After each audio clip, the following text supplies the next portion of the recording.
Bonjour à toutes et à tous. Aujourd'hui, on pose une question essentielle. Qu'est-ce qu'un dirigeant africain sage? Pour certains, c'est celui ou celle qui réussit à épargner à son pays le chaos après son départ du pouvoir. Pour d'autres, quand l'Occident qualifie un dirigeant africain de sage, cela cache souvent une réalité plus sombre. Il servirait des intérêts extérieurs au détriment de son peuple. La vérité se trouve peut-être entre ces deux visions. Mais un constat est clair, plus un dirigeant s'accroche au pouvoir, plus il exporte son pays au risque d'instabilité et de crise. Alors qui est sage et qui ne l'est pas? À suivre dans ce débat. Et surtout, dites-nous ce que vous en pensez en commentaire. Mais je voudrais montrer deux pouvoirs parfaits ici pour tomber sur le cas du Cameroun, selon mon analyse. La longévité en elle-même ne peut pas être la cause d'un chaos possible après le règne d'un chef d'État, règne entre guillemets. Mais c'est la manière de gérer le pouvoir qui peut organiser en elle-même le chaos. Tout à côté, on perd de vue qu'il y a quelqu'un qui a déjà mis plus de temps au pouvoir que Paul Biya en Afrique centrale. Obiangema est là 3 ans avant Paul Biya. Mais Paul Biya est son aîné en âge. Oui, bon, Paul Biya, chez eux, il ne meurt pas. Donc, Obiangema est là 3 ans avant Paul Biya. Mais personne ne vous a dit qu'on voyait le chaos se dessiner en Guinée équatoriale après Obiangema. Regardez bien comment ça se dessine.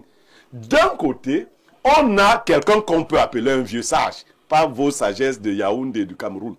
C'est-à-dire quelqu'un qui a organisé son pays comme une chefferie, parce que ces gars-là, ils sont déjà dans des royaumes.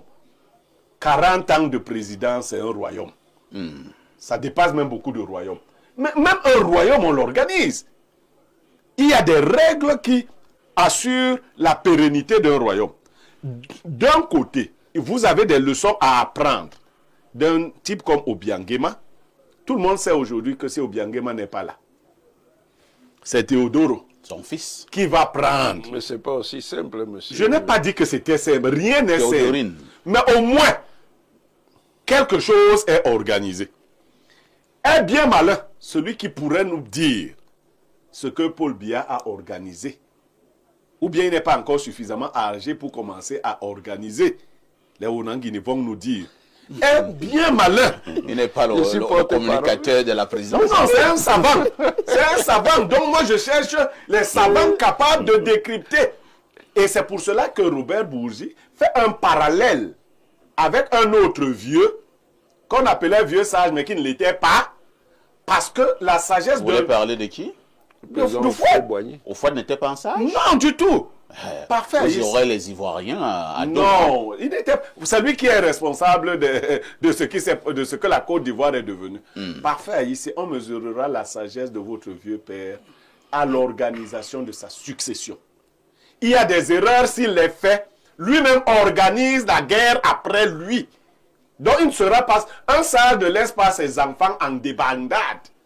Donc si vous avez donc un sage au Cameroun, votre sage est en Vomeka depuis un certain temps, moi je me dis que s'il est allé en réclusion, entre guillemets, en Vomeka, c'est pour se retrouver avec lui-même. Tel qu'il est allé se ressourcer. Hein, bon, je me dis... Auprès de ses aïeux. Surtout qu'il ne... Question de prendre probablement des décisions encore plus sages. Il n'était pas au courant, il était comme nous. Il n'était pas au courant que 49 jours hors de Yaoundé ne lui ferait rien.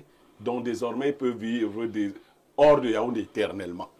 Hors du Cameroun éternellement. Là, il le sait déjà au moins. Parce qu'il a fait 49 jours et les Onanguis nous ont démontré avec preuve et force d'argument que cela n'avait pas de problème. Donc, il est donc en Vomeka et on attend de lui, comme avec la fumée blanche, qu'il sorte finalement de là avec une annonce qui... Nous sommes un peuple intelligent, vous savez. On n'attend pas de Robert Bourgi qui vienne nous dire ce que sera le Cameroun. Mais nous-mêmes, les signaux ne sont pas bons. Autre chose, le chaos prédit par les uns et les autres ne viendrait pas des gens... comme le professeur a tenté de le dire, et il sait que c'est la vérité, ne viendraient pas des gens de l'extérieur qui s'attaqueraient aux gens du régime. Non, c'est que la longévité a créé aussi d'énormes fissures au cœur du pouvoir lui-même. Nous avons un pouvoir aujourd'hui qui s'oppose à lui-même. L'un de vos thèmes, vous verrez que les gens se battent pour avoir une réunion à Maroua. Nord. Les uns disent oui, les autres disent non. C'est au cœur. Paul Biya a un régime qui, aujourd'hui, s'est retourné contre lui-même.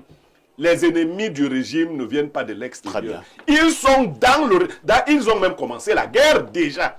Ils attendent juste le départ de papa pour mettre le feu aux poudres. Ils l'ont commencé déjà. Vous verrez comment les différents groupes sont bien rangés en ordre de bataille. On attend seulement, et ça, lui, il doit nous aider à désamorcer. Il doit maîtriser ces faucons-là. Il doit les maîtriser. S'il ne les maîtrise pas, il n'aura pas été un vieux sage. Merci.